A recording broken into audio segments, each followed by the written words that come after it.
வீரமணி அதிமுகவோட கோட்டையா கருதப்படுற ஒருங்கிணைந்த வேலூர் மாவட்ட அரசியல்ல கடந்த 10 ஆண்டுகளுக்கும் மேலா ஒரு தனி சாம்ராஜ்யத்தையே நடத்திட்டு வரவர் வீரமணி. ஒரு சாதாரண தொண்டனா தன்னோட அரசியல் பயணத்தை தொடங்கிய வீரமணி ஜெயலலிதா அவர்களின் நம்பிக்கையை பெற்று மிக குறுகிய காலத்திலேயே அமைச்சரவையில இடம் பிடித்தது பலரையும் ஆச்சரியத்தில் ஆழ்த்துச்சு. ஜோலார்பேட்டை ஒன்றிய குழு தலைவர் பதவியில தொடங்கி இன்று அதிமுகவோட மாவட்ட செயலாளர் மற்றும் முன்னாள் அமைச்சர் என்ற அந்தஸ்துக்கு உயர்ந்திருக்கும் இவருடைய அரசியல் பாதை அத்தனை எளிதானது இல்லை. 2011 மற்றும் 2016 என தொடர்ந்து 2 முறை ஜோலார்பேட்டை தொகுதியில வெற்றி பெற்று பள்ளி கல்வித்துறை மற்றும் வணிக வரித்துறை என பவர்ஃபுல்லான துறைகளை கவனிச்சுட்டு வந்த வீரமணி அந்த பகுதிகளில் அதிமுகவோட அசைக்க முடியாத சக்தியா உருவெடுத்தாரு. இவர் அமைச்சரா இருந்த காலத்துல கொண்டு வரப்பட்ட நலத்திட்டங்கள் ஒருபுறம் இருந்தாலும் இவரை சுற்றி இருக்க அதிகார மையங்கள் மற்றும் மண்டல அளவிலான அரசியல் நகர்வுகள் எப்போதும் விவாத பொருளாதான் இருந்திருக்கு. ஆனா 2021 சட்டமன்ற தேர்தல் இவருக்கு ஒரு மிகப்பெரிய சறுக்கல் அமைஞ்சது. வெறும் 1000 வாக்குகள் வித்தியாசத்துல தோல்வியை தழுவிய வீரமணிக்கு ஆட்சி மாற்றத்திற்கு பிறகு அடுத்தடுத்த சோதனைகள் காத்திருந்துச்சு. குறிப்பா வருமானத்திற்கு அதிகமா 650% சொத்து சேர்த்ததால் லஞ்ச ஒழிப்புத்துறை தொடர்ந்த வழக்கு இவருடைய அரசியல் வாழ்க்கையில ஒரு கரும்புள்ளியா மாறுச்சு. இவருக்கு சொந்தமான சென்னை, வேலூர், திருப்பத்தூர்னு 30க்கும் மேற்பட்ட இடங்கள்ல ஒரே நேரத்தில் நடத்தப்பட்ட சோதனையில பல கிலோ தங்கம், சொகுசு கார்கள் மற்றும் வெளிநாட்டு பணம் பறிமுதல் செய்யப்பட்டதா தகவல்கள் வெளியாகி தமிழக அரசியலையே உலுக்குச்சு. இந்த சோதனைகளும் அதை தொடர்ந்து நீதிமன்றங்கள்ல இவர் ஆஜரான நிகழ்வுகளும் எதிர்கட்சிகளுக்கு ஒரு பெரிய ஆயுதமா கிடைச்சது. ஆனாலும் எடப்பாடி பழனிசாமி அவர்களின் நம்பிக்கைக்கு பாத்திரமானவரா இன்றும் நீடித்து வரும் வீரமணிக்கு இந்த 2026 சட்டமன்ற தேர்தலில் மீண்டும் ஜோலார்பேட்டை தொகுதியில போட்டியிட வாய்ப்பு வழங்கப்பட்டிருக்கு. இது இவருக்கு ஒரு கௌரவ போராட்டமா மாறியிருக்கு. தற்போதைய 2026 தேர்தல் களம் வீரமணிக்கு அத்தனை சாதகமா இல்லை என்பதை அரசியல் விமர்சகர்கள் கணிப்பா சொல்லியிருக்காங்க. ஒரு புறம் ஆளுங்கட்சியோட எதிர்ப்பு, மறுபுறம் மணல் முறைகேடு மற்றும் சொத்து குவிப்பு வழக்குகள் என பல முனை தாக்குதல்கள் இவர் எதிர்கொண்டு வராரு. குறிப்பா சமீபத்தில் இவர் தாக்கல் செய்த வேட்புமனுவில் தன்னோட சொத்து விவரங்களை முழுமையா தெரிவிக்கலைன்னு எழுந்திருக்க புகார்கள் தேர்தல் ஆணையம் வரைக்கும் போயிருக்கு.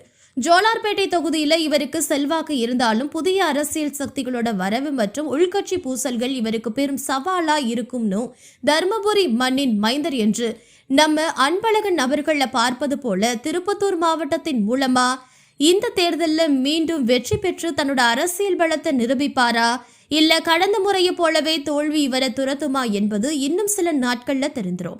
அதிகாரத்துல இருந்த போது செய்த நன்மைகள் இவரை காப்பாற்றுமா அல்லது ஊழல் புகார்கள் இவரை வீழ்த்துமா என்பதே தற்போதைய கள நிலவரம். வீரமணி இந்த பெயர் கடந்த 10 ஆண்டுகளா ஒருங்கிணைந்த வேலூர் மாவட்ட அரசியல்ல ஒரு மந்திர சொல்லாவே இருந்துட்டு வருது. 1993 ஒரு சாதாரண தொண்டனா அதிமுகவுல காலடி எடுத்து வைத்த வீரமணி அடுத்த 10 ஆண்டுகள்ல கட்சியின் அசைக்க முடியாத சக்தியா மாறுவார்னு யாரும் எதிர்பார்த்திருக்க மாட்டாங்க. ஜோலார்பேட்டை ஒன்றிய குழு தலைவர் பதவியில தொடங்கி 2011 சட்டமன்ற உறுப்பினரா வெற்றி பெற்று நேரடியா அமைச்சரவைக்குள்ள நுழைந்தது இவரைக்கும் இவரை வளர்ச்சி மின்னல் வேகத்துல இழுத்தது. ஜெயலலிதா அவர்களுடைய நம்பிக்கைக்குரிய தளபதியா மாறிய வீரமணிக்கு மிக முக்கியமா சுகாதாரத்துறை, பள்ளி கல்வித்துறை மற்றும் வணிக வரித்துறைகள் வழங்கப்பட்டுச்சு. அதிகாரத்தின் உச்சத்துல இருந்த போது ஜோலார்பேட்டை மற்றும் அதன் சுற்றுவட்டார பகுதிகளில் இவருக்கு இருந்த பிடி அத்தனை வலுவானது. ஆனா அதிகாரத்தின் பின்னால எப்பவுமே சர்ச்சைகளும் நிழல் போல தொடரும் என்பதற்கு வீரமணியோட அரசியல் வாழ்க்கையே ஒரு மிகப்பெரிய சாட்சி. இவர் அமைச்சராக இருந்த காலத்துல குறிப்பா பள்ளி கல்வித்துறையில சில மாற்றங்கள் கொண்டு வந்தாலும் 2016 முதல் 2021 வரையிலான வணிக வரித்துறை அமைச்சராக இருந்த காலகட்டம் தான் இவரோட பெயருக்கு பெரும் பின்னடைவை ஏற்படுத்துச்சு. 2021 ஆட்சி மாற்றத்திற்கு பிறகு தமிழக அரசியலையே உலுக்கிய ஒரு நிகழ்வு வீரமணிக்கு சொந்தமான இடங்கள்ல நடந்த லஞ்ச ஒழிப்புத்துறை சோதனை தான். திருப்பத்தூர், வேலூர் மற்றும் சென்னைன்னு இவருக்கு தொடர்புடைய 35க்கும் மேற்பட்ட இடங்கள்ல விடிய விடிய நடந்த சோதனையில கணக்கில் வராத 34 லட்சம் ரூபாய் ரொக்கம், பல கோடி மதிப்புள்ள 9 சொகுசு கார்கள், சுமார் 5 கிலோ தங்கம் மற்றும் பல வெளிநாட்டு கரன்சிகள் பறிமுதல் செய்யப்பட்டதா தகவல்கள்லாம் வெளியாகி பெரும் அதிர்வலைகளை ஏற்படுத்துச்சு. 2016 இருந்து 2021 இவரோட சொத்து மதிப்பு 600% மேல உயர்ந்ததால் லஞ்ச ஒழிப்புத்துறை தாக்கல் செய்த முதல் தகவல் அறிக்கையில குறிப்பிடப்பட்டுச்சு. இது மட்டும் இல்லாம மணல் குவாரிகள்ல முறைகேடு மற்றும் அரசு பணிகள்ல தன்னோட ஆதரவாளர்களுக்கு சலுகை வழங்கியது போன்ற புகார்களும் இவர் மீது இப்பவும் நிலுவையில இருக்கு. இந்த வழக்குகளும் அதனை தொடர்ந்து நடந்த விசாரணைகளும் வீரமணியோட அரசியல் இமேஜ மக்கள் கிட்ட ஒரு கேள்விக்குறியா மாற்றுச்சு.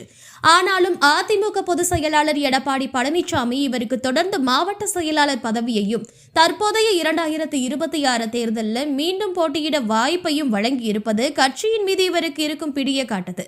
தற்போது 2026 சட்டமன்ற தேர்தலை கே.சி. வீரமணி எதிர்கொள்ளும் விதம் மிகவும் சுவாரஸ்யமானது. 2021 தேர்தலில் வெறும் 1000 வாக்குகள் வித்தியாசத்தில் தோல்வியை தழுவிய இவருக்கு இந்த தேர்தல் அக்னி பரீட்சை. ஜோலார்பேட்டை தொகுதியில மீண்டும் களம் காணும் வீரமணி இந்த முறை தற்போதைய ஆளும் கட்சியான திமுகவோட ஊழல் புகார் பிரச்சனைகளை முறியடிச்சுக்க வேண்டிய கட்டாயத்துல இருக்காரு. அதே சமயம் அதிமுக வேட்பாளர் பட்டியலில் முதன்மையா இடம் பிடிச்சிருக்கும் இவர் தேர்தல் களத்துல தன்னோட பணபலத்தையும் தொகுதி செல்வாக்கையும் நம்பி இறங்கியிருக்காரு. குறிப்பா 2026 தேர்தல் ஆணையத்தில் இவர் தாக்கல் செய்த பிரமாண பத்திரத்தில் தன்னோட குடும்ப சொத்துக்கள் மற்றும் வருமானம் குறித்த விவரங்கள் முறையா தெரிவிக்கப்படவில்லை என புதிய சர்ச்சைகள் முளைச்சிருக்கு. வேலூர் மண்டல அரசியல்ல தனக்கு எதிராக உருவாகி இருக்க எதிர்ப்பலைகளை சமாளிச்சு மீண்டும் சட்டமன்றத்துக்குள்ள நுழைவாரா அல்லது கடந்த முறையை போலவே தோல்வி இவரை பின்னுக்கு தள்ளுமா? திருப்பத்தூர் மாவட்ட அரசியல்ல கிங் யார் என்பது 2026 தேர்தல் முடிவுகள் தான் தீர்மானிக்க போகுது. அரசியல்ல ஒருவரை வீழ்த்த ஒரு புகார் போதும்னு சொல்வாங்க. ஆனா கே.சி. வீரமணியை பொறுத்த வரைக்கும் புகார்களும் வழக்குகளும் அவருக்கு புதுது இல்லை. இப்போ நடந்துட்டு வர 2026 சட்டமன்ற தேர்தலையும் இவர் மீது விழுந்திருக்கும் புதிய சர்ச்சை ஜோலார்பேட்டை தொகுதியையே அதிர வச்சிருக்கு. மார்ச் மாத இறுதியில அதிமுக வெளியிட்ட முதல் வேட்பாளர் பட்டியலையே வீரமணியோட பெயர் இடம்பெற்றிருக்கு. அவர் மீண்டும் தன்னோட சொந்த மண்ணான ஜோலார்பேட்டையிலேயே களம் காண்றாரு. ஆனா கடந்த ஏப்ரல் 6ஆம் தேதி அவரோட தன்னோட வேட்பு மண்ணல் தாக்கல் செய்த போது ஒரு பெரிய ட்விஸ்ட் காத்திருந்துச்சு. வேலூரை சேர்ந்த ரியல் எஸ்டேட் அதிபர் ராமமூர்த்தி என்பவர் தேர்தல் ஆணையத்துக்கிட்ட ஒரு அதிரடி புகார் அளிச்சாரு. அதுல வீரமணி தன்னோட பிரமாண பத்திரத்துல குறிப்பிட்டிருக்க சொத்து மதிப்புகள் உண்மையானவை அல்ல, பல 100 கோடி மதிப்பிலான சொத்துக்களை அவர் மறைச்சிருக்காரு அப்படின்னு ஆதாரங்களோட புகார் கூறினாரு. இந்த விவகாரம் ஏப்ரல் 8ஆம் தேதி பெரும் மோதலா மாறுச்சு. வீரமணி தன்னோட வேட்புமனு பரிசீலனையை கவனிக்க நாற்றம்பள்ளி வட்டாட்சியர் அலுவலகத்திற்கு சென்ற போது அங்கே புகார்தாரர் ராமமூர்த்தியும் அவரோட ஆதரவாளர்களும் திரண்டாங்க. அவர்கள் அதிமுக தொண்டர்களுக்கும் ராமமூர்த்தியோட தரப்புக்கும் இடையே பயங்கரமான கைகலப்பு ஏற்பட்டுச்சு. அலுவலக வளாகத்திலேயே ஒருவரையொருவர் தாக்கிக் கொண்டதுன்னு பெரும் பதற்றம் நிலவுச்சு. இந்த சம்பவத்திற்காக அதிமுக நிர்வாகிகள் 5 பேர் கைது செய்யப்பட்டாங்க. அது மட்டும் இல்லாம வீரமணியோட சொத்து விவரங்களை பார்த்தா தலையே சுத்திடும். 2021 தேர்தலில் அவர் கொடுத்த கணக்கின்படி அவரோட மொத்த சொத்து மதிப்பு கிட்டத்தட்ட 46 கோடி ரூபாய்க்கு மேல இருந்துச்சு. இப்போ 2026 அது இன்னும் பல மடங்கு உயர்ந்திருக்கும்னு எதிர்கட்சிகள் சொல்றாங்க. குறிப்பா இவருக்கு சொந்தமான பீடி தொழிற்சாலைகள், திருமண மண்டபங்கள், ஹோட்டல்கள் மற்றும் கல்வி நிறுவனங்கள்னு திருப்பத்தூர் மாவட்டம் முழுவதுமே இவரோட பிடி இருக்கு. ஜோலார்பேட்டையில என்ன நடந்தாலும் அது வீரமணிக்கு தெரியாம நடக்காது அப்படிங்கிற அளவுக்கு அந்த பகுதியில ஒரு பிம்பம் இருக்கு. ஆனா இந்த முறை திமுக தரப்புல இருந்து அவருக்கு கடும் போட்டி இருக்கு. கடந்த முறை 1000 ஓட்டுல தோற்றதால இந்த முறை ஒரு ஓட்ட கூட விடக்கூடாதுன்னு அவரோட டீம் ரொம்ப தீவிரமா வேலை செய்யறாங்க. ஆனா இந்த சொத்து மறைப்பு வழக்கு நீதிமன்றத்துல நிலுவையில இருக்கிறது அவருக்கு பெரிய தலைவலி. தேர்தலுக்கு முன்னாடி இந்த வழக்குல ஏதாச்சும் பாதகமான தீர்ப்பு வந்தா அது அவரோட அரசியல் எதிர்காலத்தையே கேள்விக்குறியாக்கிடும்.